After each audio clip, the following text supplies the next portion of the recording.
Bonsoir Manon. Bonsoir Clémentine. Alors pour ne rien manquer des événements du territoire, tu vas nous proposer chaque semaine une sélection d'idées de sorties et on commence tout de suite par le sport. Et oui, ce dimanche, on peut aller se dégourdir les jambes à Heurville-Bienville pour la 5e édition du Trail de la Forgeronne.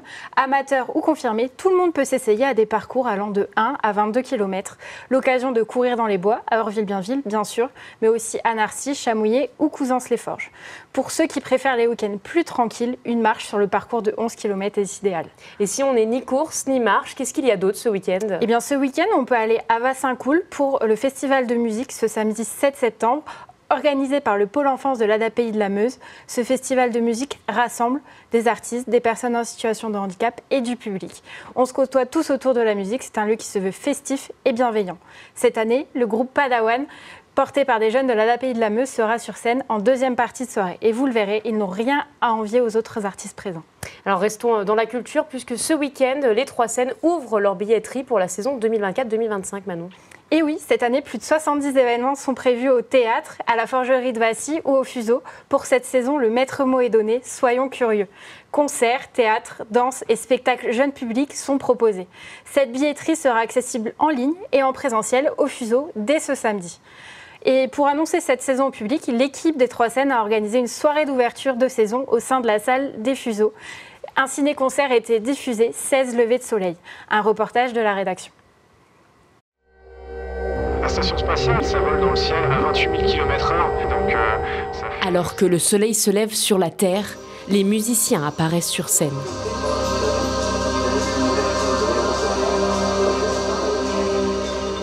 Dans l'obscurité et le vide de l'espace, les notes de piano, de guitare, de batterie et de saxophone résonnent.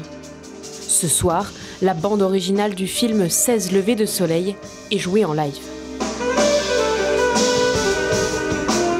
Pour ce premier ciné-concert au Fuseau, Guillaume Perret et ses musiciens transportent le public. Le but, c'est que vous passiez un moment de voyage, donc que vous regardiez le film, les musiciens, ou ni l'un ni l'autre, et que vous soyez bercé dans votre monde intérieur.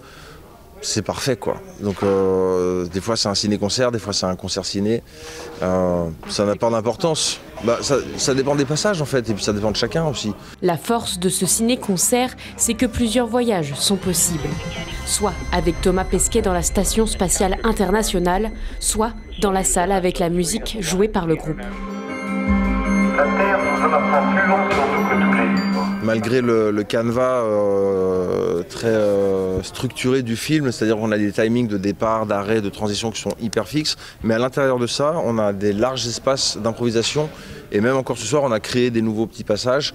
C'est juste que les points de rendez-vous, on les respecte, mais on peut vraiment développer un jeu collectif qui est super intéressant et qui fait que nous, on s'amuse à chaque concert. C'est-à-dire que c'est un petit peu différent sur des variantes. Pendant 90 minutes, Thomas Pesquet est le petit prince de l'espace et Guillaume Perret celui de l'univers musical. Si dans le documentaire, l'astronaute dialogue avec l'écrivain Antoine de Saint-Exupéry, sur scène, le musicien dialogue avec Thomas grâce à son saxophone. Just the blue mothership. Ce soir, les spectateurs des Fuseaux étaient en orbite autour de la Terre, du cinéma et de la musique. Merci Manon pour toutes ces idées de sortie. On te retrouve la semaine prochaine. Merci Clémentine.